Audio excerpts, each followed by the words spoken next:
It's very strange, but these pieces of paper that people have so much faith in, if you read them very carefully, they're not promising to give you anything. They used to. When I was young, every dollar bill said on it you could redeem it in silver on demand. Now it just says that it's legal tender for all debts, which means you can't exchange it for anything but more paper. If people lost faith in the paper, the whole system would fall apart. Money in the modern world is just pure information. It's as abstract as information in cybernetic theory. Which brings up the question, how come people get to charge interest on distributing information?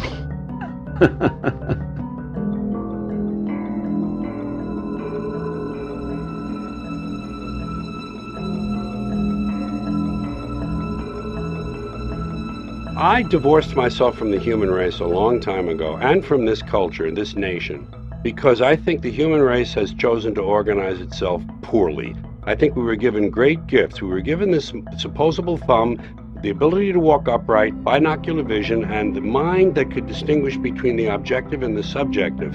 And we have been diverted with toys and gizmos from our lives being stolen from us in this country. I found that by divorcing myself emotionally from any interest in a certain outcome, without being a cheerleader for a result, I could detach myself emotionally and be more of an objective writer.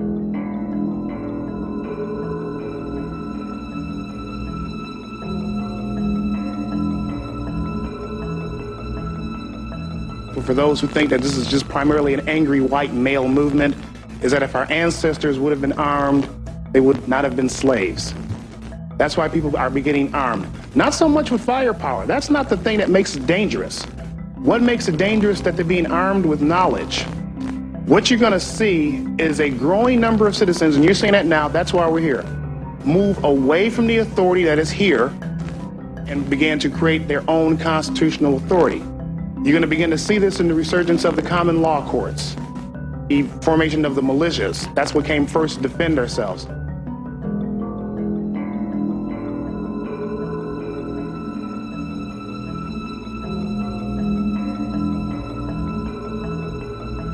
Religion is always in the control business, and that's something people don't really understand. It's in the guilt-producing control business.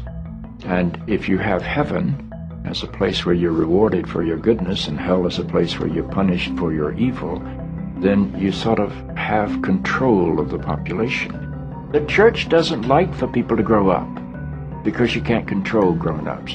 That's why we talk about being born again. When you're born again, you're still a child. The people don't need to be born again. They need to grow up. They need to accept their responsibility for themselves and the world.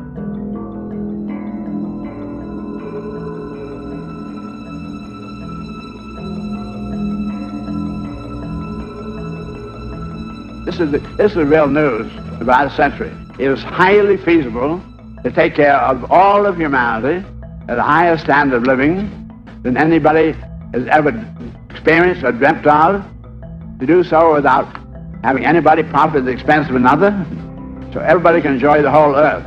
The scientists have said is necessary. The scientists say very clear, you could make the world work and take care of 100% of humanity at higher standard of living than anybody's ever known, despite an increasing population, but you can't do it with the barriers any more than you can try to run the human organism with a wall between the ear and the eye and the stomach.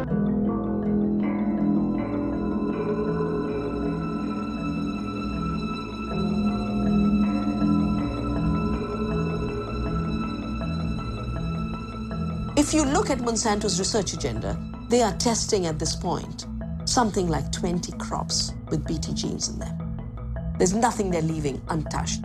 Once they have established the norm that seed can be owned as their property, royalties can be collected, we will depend on them for every seed we grow, of every crop we grow. If they control seed, they control food, they know it, it's strategic, it's more powerful than bombs. It's more powerful than guns. This is the best way to control the populations of the world.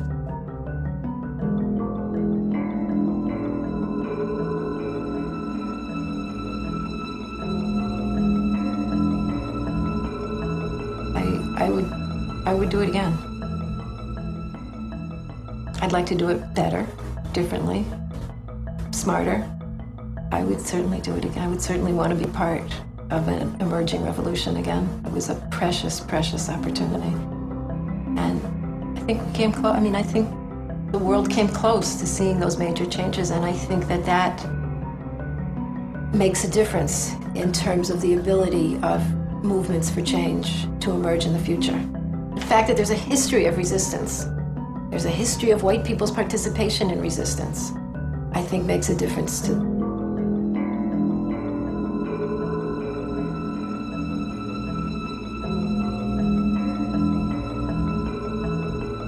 There really is no they, I really believe. I mean, there are obviously they in a temporal sense. There's an arrogant group of people that have maintained power for long periods of time, and they continue to do so.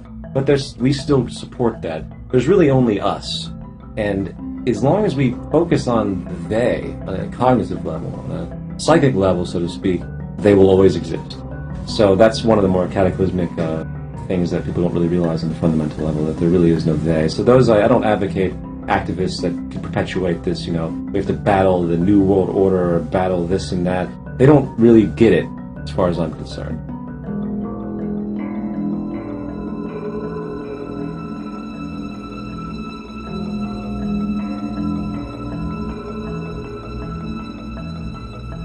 The universe is a novelty producing and conserving engine of some sort. We are living in the most empowering age in human history because all of the energy of the ancestors, not only the human ancestors, but our animal, our primate ancestors, all of that energy is focused into this moment. We are the transition generation. We have 1 foot in matter and 1 foot in hyperspace.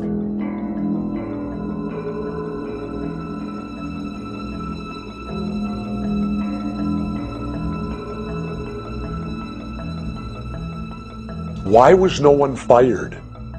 And not only that, let's say the worst scenario is true, and this was a case of like the Reichstag fire of Germany. Well then, shouldn't many important people in this country be going to jail?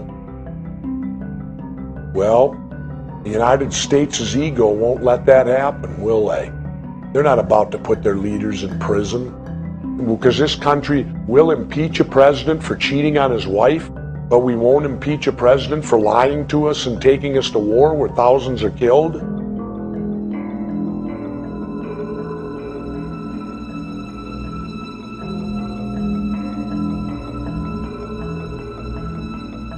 What would we do if we didn't have to work all the time?